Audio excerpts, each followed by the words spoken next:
charismatic. Halló öll saman. Hlýjar kveðjur til ykkar allar. Við erum afra glöð að vera aftur með ykkur í nýjum þætti. Hjá Charismatic vinnum við allan sólarhringinn að því að skapa efni sem er raunverulega gagnlegt fyrir ykkur. Yfir 50 manns leggja sitt af mörkum af nákvæmni og alúð í getnum netrása okkar svo því fáið bestu mögulegu upplifun. Ef þið hafi gaman að þessu efni, vinsamlega steili myndbandinu með öðrum. Þessi litla aðgerð hjálpar þættinum að ná til fleiri og gefur okkur orkuna til að halda áfram enn sterkari og betri. Eigum við að byrja? Gerið þetta. Aldilagi, byrjum á þessari kjarnaspurningu sem birtist strax í efninu sem við erum með fyrir framan okkur. Þessi mynd af manninum sem hefur, fyllt allum reglunum. Já. Hann hefur eitt árum í ræktinni, unnið sig upp í starfi, keypt flottan bíl. Hann er að ég virðist alveg fullkominn pakki. Á pappírnum allavega, nákvæmlega. Á pappírnum, samt fær hann bara svona kurteilsleg viðbrögð, en enga neista, enga ástríðu. Og meðan vinur hans, sem býr kannski í lítil íbúð og keyrir á gamla druslu, virðist laða af sér allan áhuga á nokkurar fyrirhafnar. Þetta er kjarnin í þessari ráðgátu. Einmitt. Og það sem er svo heitlandi við þessar heimildir er að þær halda því fram að þetta sé ekki tilviljun. Þetta er afleiðing af, grundvalla misskilningi á því hvað aðdráttaraflið í raun og veru er. Hvernig þá? Þessi hugmynd að áhugi sé eins og einhvers konar gáttilisti. Ef þú tikkar í box A, B og C þá kemur aðdráttaraflið sjálfkrafa. Nákvæmlega. Það er ekki bara einföldun. Samkvæmt þessum textum er það beinlínisrangt. Þeir benda á að á meðan maðurinn er upptekinn við að byggja þessa glansmynd utan á sér, þá er hann að vanrækja það sem raunverulega skiptir máli. Og það er innra ástand hans. Þetta er áhugaverð hugmynd að þessi eldingarleikur við ytri gæði geti í raun dregið úr aðdráttarafli, ekki bara verið hlutlæst, heldur beinlínis neikvæður. Já, nákvæmlega.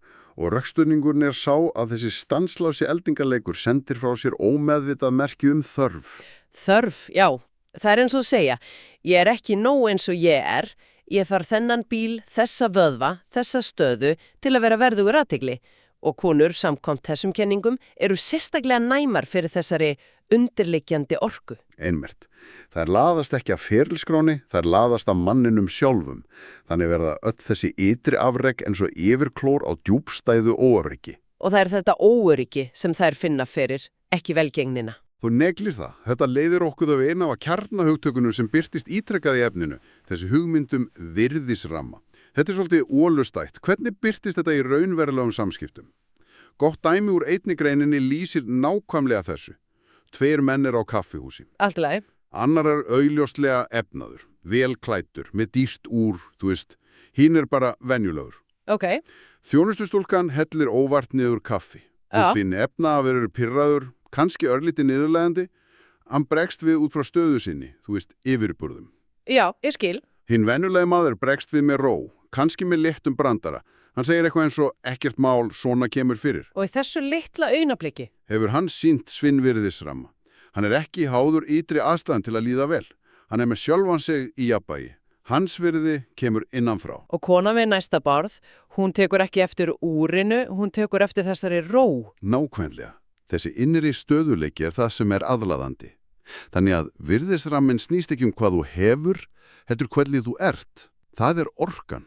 Og þetta tengist á beint öðru hugtaki sem var áberandi, dauðaspíral staðfestingar. Já. Er það ekki nákvæmlega gildran sem maðurinn í upphafssögunni okkar sá velhefnaði hefur fallið í? Jú, algjörlega. Dauðaspíral staðfestingar þegar sjálfsmynd, þín og vellíðan verða, háð utra áreiti. Hrósi, athygli, samþykki. Sérstaklega frá maka. Einmitt. Velhefnaði maðurinn okkar hefur náð öllum markmiðunum, en er samt tómur að innan. Hann leitar ómeðvitað af konu til að fylla upp í þetta tóm. Til að gefa hann þá staðfestingu sem öll afreking gátu ekki veitt. Já, hann verður það sem einn höfundur kallar afreksbetlari. Hann á allt en er samt þurfandi. Á meðan hinn maðurinn, sá sem virðist hafa minna, er kannski sjálfstaðfestandi. Hann þarf ekki að þessu ytra frósi að halda til að vita hvert virði hans er. Það er kjarnin. Og þessi eiginleiki er svo fágætur að hann verður sögurmagnaður. Það er merki mann sem hefur unnið í sjálfu sér á miklu dýpra plani. Og þetta snerti líka á hugmyndin forval sem heimildirna fjalla. Jú, Já, ég vildi einmitt spyrja út í það. Þessi hugmyndum að það að vera eftirsóttur að öðrum gerir mann eftirsóknarverðari. En textarnir vörðu eindreið við því að reyna að leika þetta. já, vegna þess að það er bara önnur birtingarmynda því að leita staðfestingu. Að reyna að sína fram á virðið í stað þess að bera það með sér. Nákvæmlega. Raunverulegt forval er ekki hegðun, það er orka. Það er orkan sem fylgir manni sem hefur raunverulega valmöguleika en er samt ekki þurfandi, ekki gráðugur. Afslappaður. Mjög afslappaður því hann veit að þótt þessi tiltekni samskipti gangi ekki upp, þá er það í lagi. Og þessa orku, hana er ekkert að falsa. Nei, það skýnir gegn. Alltaf. Ef maður leikur áhugalausan en er innst inni að vonast eftir viðbröðum, þá finnst þessi þurf. Það er eins og að reyna að fela lauklykt með ilnotni. Undirtónin er alltaf til staðar. Takk fyrir að vera með okkur hinga til. Ef þetta var gagnlegt fyrir ykkur, sendi það núna til eignar mannesku. Ein deiling, ein og sér, hvetur teimið okkar verulega. Þetta snýst allt að færa fókusinn frá ytri sýnd yfir í innra ástand. Það virðist vera rauði þráðurinn í þessu öllu. Já, og það leiður okkur að því sem er kannski einfaldasta en leið kröftugasta hugmyndin í þessum gögnum. Mátturinn í því að vera fullkomlega stattur í augnablikinu. Já, nærveran. Hún er gríðarlega vanmetin. Flestir er ekki raunverulega stattir í samtalinu sem þeir eiga. Hugurinn er annar staðar. Nákvæmlega. Að rifja upp mistök fortíðar eða skipuleggja framtíðina. En maður sem er 100% til staðar, sem hlustar ekki bara til að svara, heldur til að skilja.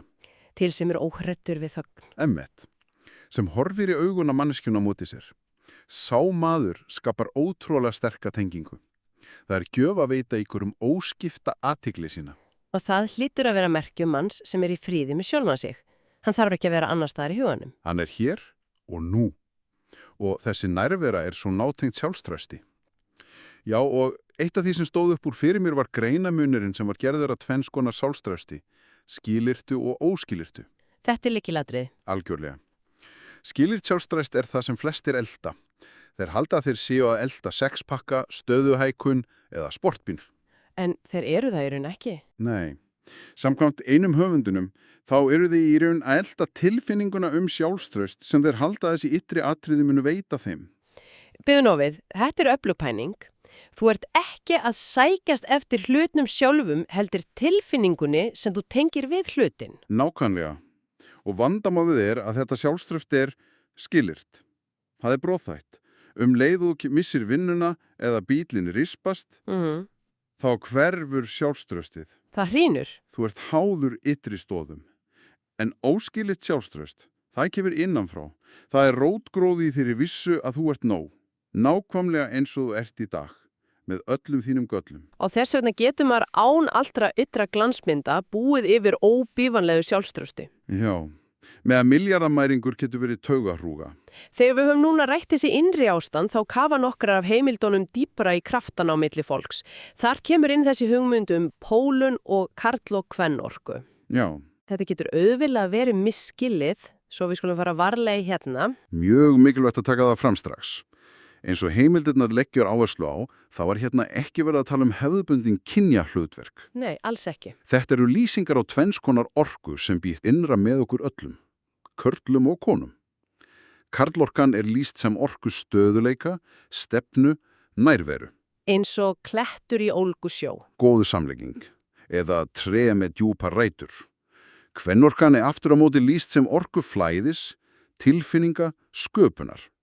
Hún er eins og hafið sjálft, síbreytilegt og lifandi. Og aðdráttaraflið, samkvæmt þessari kenningu, skapast því að það er sterkur munur á þessum tveimur pólum. Einmitt. Það er eins og með segulstál. Plús og mínus laðast hvora öðrum. Þegar maður fílir örugglega í sinni stöðugu rólugu karlorku, þegar hann er kletturinn. Þá gefur það konunu öryggi til að slaka á og leyfa sinni flæðandi, tilfinningaríku kvennorku að blómstra. Og ef maðurinn er óstöðugur og kvíðinn, þá neyðist konan oft til að fara í sína karlorku til að skapa stöðuleika og þá hverfur pólunum og aðdráttaraflið minnkar. Þannig að þetta að vera klettur í stormi er ekki það sama og að vera tilfinningaleys. Það er að vera tilfinningalega stöðugur. Nákvæmlega. að láta ekki tilfinningasveiflur annarra eða ytri atburði slá sig út af laginu. Það er að hafa stjórn á eigin tilfinningalegu ástandi. Að geta verið til staðar fyrir tilfinningar annarra án þess að sóast inn í þær. Já, og þessi stöðuleiki skapa svo djúpa tilfinningu fyrir öryggi, sem er einn af hornsteinum að dráttaraflsi samkvæmt þessum textum. Svo ef við reynum að draga til það saman, ferðalagið sem þessar heimildir lýsa er í raun frá hinu ytra til hins innra. Akkurat. Byrja að rækta innra landslag. Að byggja upp bóskilið sjákstrátt, æfa sig í fullkomni nærveru og þróa með sér tilfinningalegan stöðuleika. Já, og kannski er mikilvægasta heildarmyndin svo að þetta snýst í raun ekki bara stefnumót eða sambönd. Nei, það er svo miklu stærri en það. Að tilenga sér þessar meginreglur, ósvikni, nærveru, innri ró, það hefur það sem kalla mæti alþjóðlegt aðráttarafl. Já, fólk almennt í vinnu og engalífi mun koma fram með því með meiri virðingu. Það gerir því ekki bara aðlaðandi sem maka, heldur að betri leiðtoga, vini og bara betri manneskju. Þetta er umbreyting sem snertir alla þætti lífsins. Algjörlega. Eftir að fara í gernum allt þetta efni þá setur ein spurning eftir hjá mér. Ok. Ef raunverulegt djúpt aðdráttarfall sprettur uppur þessu óbevanlega innra ástandi, er þá öll nútíma stefnumótamenning með sínum smáforritum, yfirborðskendu prófílum og áherslu á ytri afrek í raun hönnuð til að leiða okkur í nákvæmlega öfuga átt.